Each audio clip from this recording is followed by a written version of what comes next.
Recently I was talking with a group of people about the Eightfold Noble Path. We're exploring this teaching.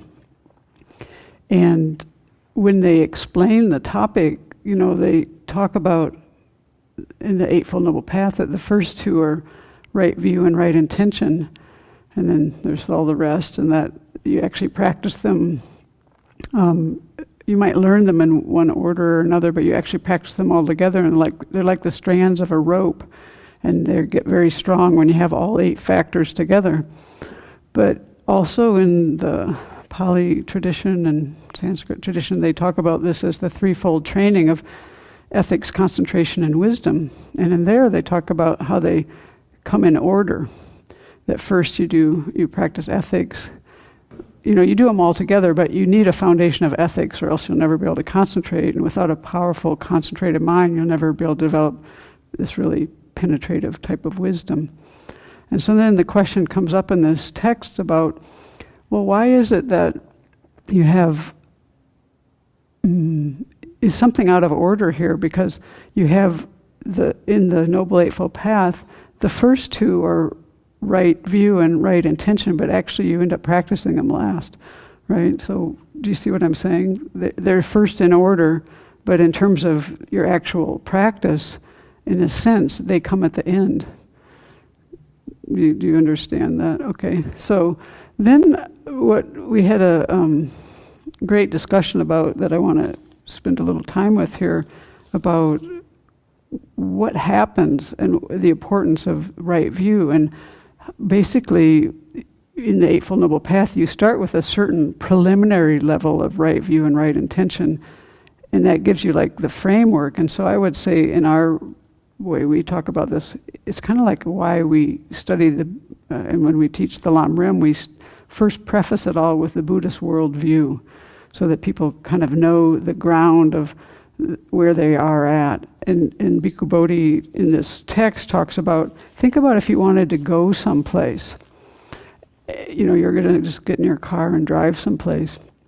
And you didn't consult a map or ask anybody how to get there, and you just got in your car and say, I want to go to Florida, and you just start driving.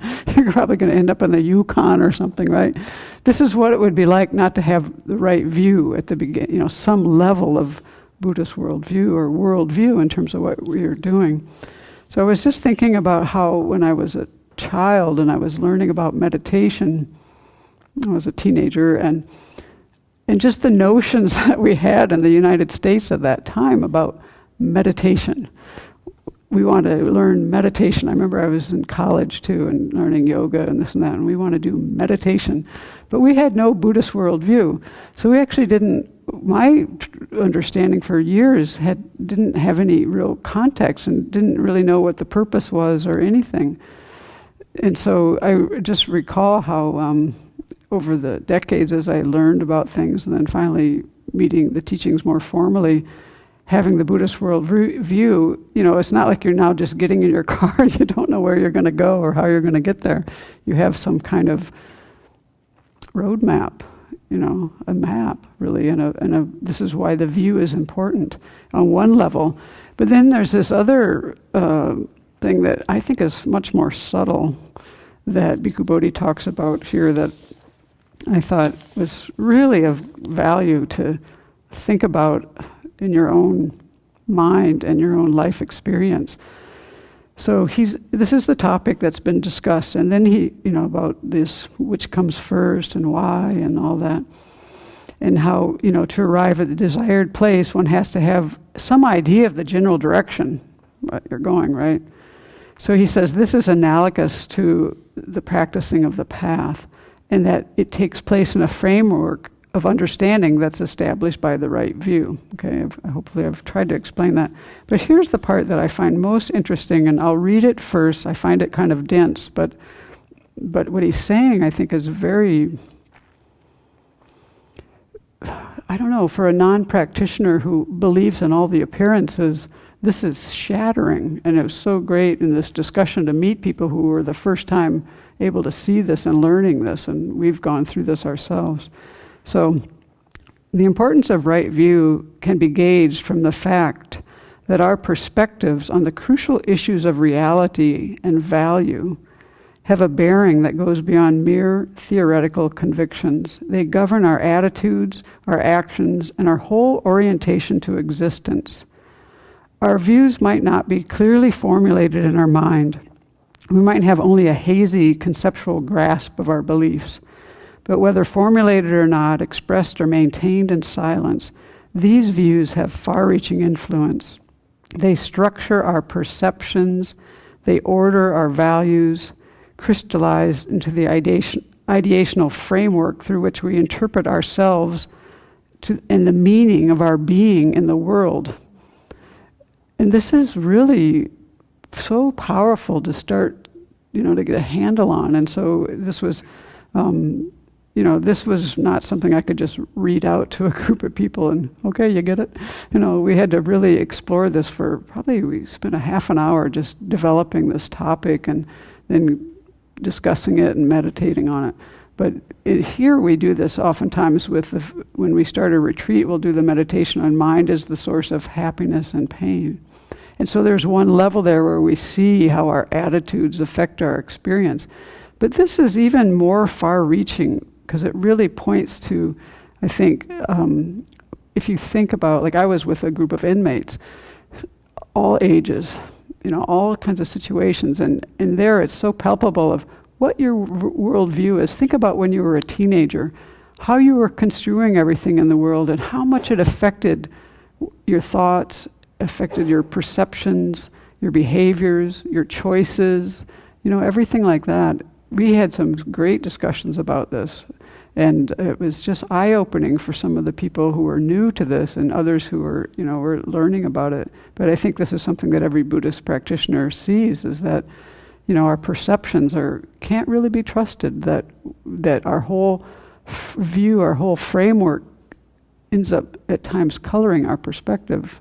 We know it more immediately, I think, in our experience and the way we talk here with the afflictions. We're very aware that when an affliction is in our mind, it colors our experience. But I think this has broader implications of, at the most deepest level, you could say, if you didn't have the notion of duality, of me and you, think of how your whole world experience would be different. I mean, how could you wouldn't have the self-centered thought, you wouldn't, it would shatter everything. So, it's very pervasive, I think, this way of looking at things, and very much a ticket to freedom. We free our minds through understanding in this way. So I think maybe something to, in your own way, make some examples of things that come up in your life. Like the person in our discussion group gave a great example of jealousy. He was a young man, and he said, when I was young, he was already still young, when I was young, I had so much lust, and I had this girlfriend, and she was very kind and easy with me, so they were very sexual, right? And she dressed very provocatively. And this is what he came up with from his meditation. It was so right on. He said, so one time we went to a party, and she had been very loyal to me. There was no reason for this to come up. He said, I got so jealous. What is she doing, dressing this way? And she was just being her normal, friendly self, being with all these people. She dressed this way to please all these other people. And I mean, his mind just went bonkers, and he was able to see that and, express that. And, it just colored his whole perception. And it was just, we do this all the time. He was just a real graphic example with all, three-part harmony. So, yeah, it's good for us to, take some time and see how our values, our perceptions, our framework, how we interpret ourselves in the world based on really how these appearances come to our mind, and I think the thoughts and the views that underlie them. So, enjoy.